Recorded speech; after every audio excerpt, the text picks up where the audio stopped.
Bienvenue sur WatchMojo, ici Axel, et aujourd'hui on fait le décompte des 10 scènes les plus controversées dans les jeux vidéo. Alright, now go in there and get to the records room. Find out if Jesse had an abortion. Pour cette liste, nous nous intéressons aux scènes et aux moments des jeux vidéo qui ont provoqué beaucoup de remous. Cela ne signifie pas que nous disons que tous ces jeux sont mauvais, mais simplement qu'ils ont eu une mauvaise presse, justifiée ou non. Pensez-vous que ces controverses valaient la peine d'exister? Dites-le nous dans les commentaires. Numéro 10, allégation de racisme dans Resident Evil 5.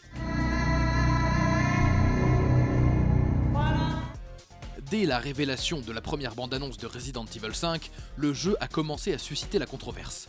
Si l'on se place du point de vue de quelqu'un qui n'a pas joué au jeu parce qu'il n'était pas encore sorti, on comprend facilement pourquoi. La bande-annonce montre Chris Redfield en train de tuer des dizaines d'Africains démunis. Capcom a dû diffuser des bandes-annonces avec des zombies plus diversifiés et des personnages principaux non blancs pour tenter de répondre à l'indignation.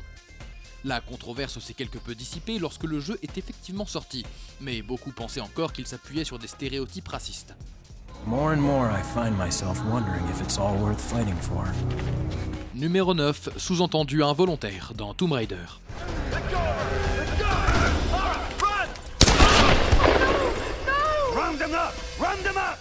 Le premier jeu de la trilogie Tomb Raider s'intéresse à la façon dont Lara Croft est passée du statut de jeune archéologue naïve à celui de tueuse au sang-froid, dotée de 2 armes que nous connaissons bien.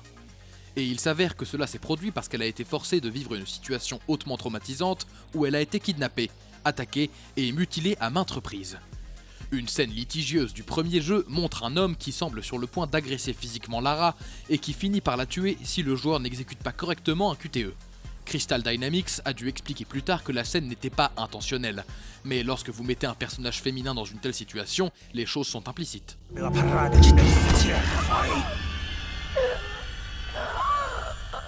Numéro 8, la romance de Liara dans Mass Effect. I do not know what is going to happen on Ilos. I hope we will stop Saren, of course, but part of me fears we are already too late. Juste après la sortie du premier Mass Effect, Fox News a diffusé un reportage outré sur le contenu explicite du jeu, notamment l'existence de romances et de scènes de sexe. Pire, non seulement il y avait des scènes de sexe, mais la scène pouvait être entre une femme humaine et une femme extraterrestre. Fox News avait donné à cet article le titre Sexbox, SE plus loin Xbox. Et BioWare a déclaré par la suite que le contre-coup de la romance de Liara dans le premier jeu les avait amenés à supprimer d'autres romances LGBT dans Mass Effect 2. D'autres jeux de BioWare ont bien sûr redoublé d'efforts pour être diversifiés et ouverts aux personnes LGBT. Mais cette controverse a causé des dommages à court terme à une franchise bien aimée.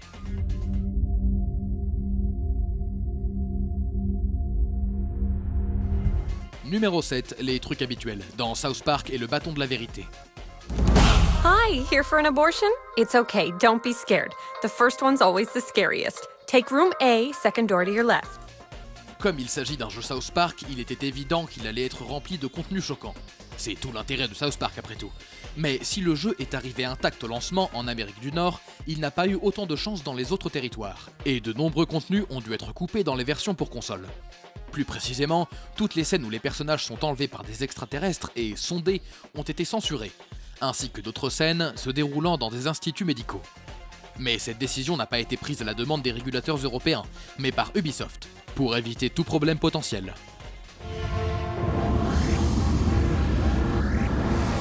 Numéro 6, la scène de la douche dans Beyond Two Souls.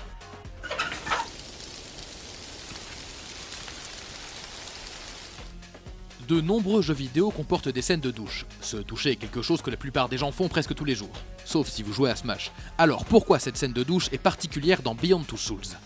Eh bien, le réalisateur du jeu, David Cage, avait passé un accord avec la star du jeu, pour qu'un modèle entièrement nu de Page ne soit pas créé. Et en effet, le corps de Page n'a jamais été scanné pour rendre le modèle.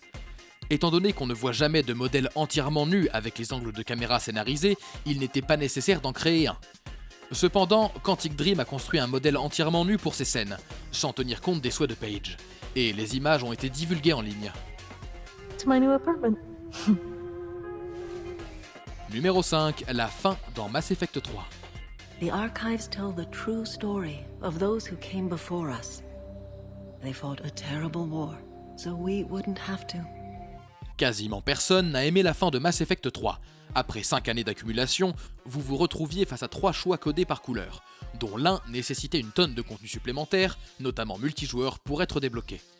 vous pouviez détruire les faucheurs et toutes les autres formes de vie synthétique, vous pouviez contrôler les faucheurs et les laisser intacts, ou vous pouviez fusionner la vie synthétique et organique. Vos choix dans le jeu n'ont pas du tout été pris en compte dans cette fin, ce qui a laissé beaucoup de joueurs extrêmement mécontents. Au final, BioWare a dû publier un DLC gratuit pour corriger la fin, et en ajoutant la possibilité de refuser les options des faucheurs. And we will remember Shepard.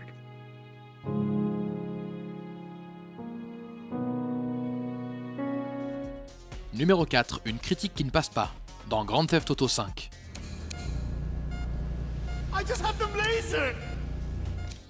Vous vous doutiez que ça allait arriver quand vous avez vu le titre de la vidéo. Cette mission de GTA V est tristement célèbre depuis le lancement du jeu, car elle montre Trevor en train d'interroger brutalement un homme qui détient, ou non, des informations recherchées par l'agence. La mission se veut un commentaire satirique sur les méthodes impitoyables utilisées par la CIA dans la vie réelle, mais dans le jeu, on a l'impression que vous vous amusez à arracher les dents d'un type. En plus de ça, vous gagnez un trophée si vous arrivez au bout de la mission sans que son cœur s'arrête. Sans surprise, cela a rendu le jeu encore plus controversé qu'il ne l'était déjà. Et ce passage reste difficile à supporter même pour les fans habitués. You know, I'm thinking maybe we ought to just take 2 bullets and put them in our informant and just call an airstrike on Chumash Beach. Numéro 3, sauver ou récolter, dans BioShock. Cette franchise est axée sur le choix, ou l'absence de choix. Ainsi, le choix de sauver ou de récolter les petites sœurs était un élément majeur du premier jeu. Sauver les filles est évidemment la bonne chose à faire, mais les récolter, un processus qui met fin à leur vie de manière horrible, vous rapportera plus d'Adam. Et vous avez besoin d'Adam pour améliorer vos plasmides. En fonction de ce que vous faites, vous obtiendrez la bonne, la mauvaise ou la très mauvaise fin du jeu. Mais cette mécanique a été également critiquée, principalement parce que choisir de sauver ou de tuer un personnage innocent comme celui-ci n'est pas vraiment un choix moral difficile. Vous ne perdez que peu d'Adam en la sauvant, ce qui rend le système inutilement cruel.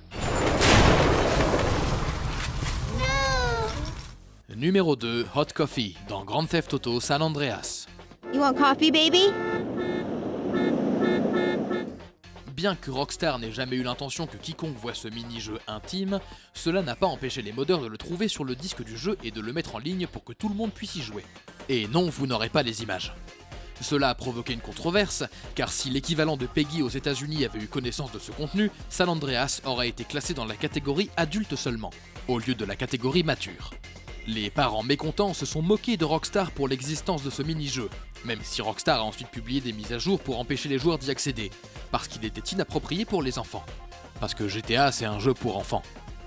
Avant de continuer, pensez à vous abonner à notre chaîne et à activer la cloche pour être informé de chacune de nos dernières vidéos.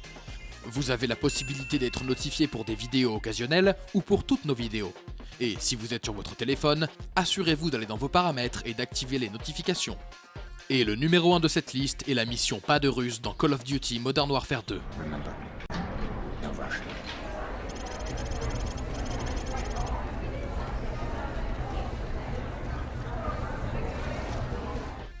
Infinity Ward savait à l'avance que le scénario sombre de ce jeu allait en froisser plus d'un, et dès le lancement, les joueurs avaient la possibilité d'ignorer la mission Pas de russe, sans aucune pénalité. En effet, cette mission met en scène un agent infiltré qui travaille aux côtés des méchants extrémistes du jeu pour attaquer un aéroport rempli de civils en Russie. C'est le fait d'incarner l'un des personnages qui commet l'atrocité, sous couverture ou non, qui a rendu la mission Pas de russe difficile à accomplir. Cependant, étant donné que vous pouviez librement sauter le niveau et que le jeu indique clairement qu'il s'agit des méchants, il semble étrange qu'il y ait eu autant d'agitation. That was no message. This is a message. Envie de voir plus de contenu sur le thème du gaming? Pensez à jeter un coup d'œil à cette vidéo sur WatchMojo, et n'oubliez pas de vous abonner et d'activer la cloche pour être informé à chacune de nos dernières vidéos. C'était Axel, merci d'avoir regardé et à la prochaine.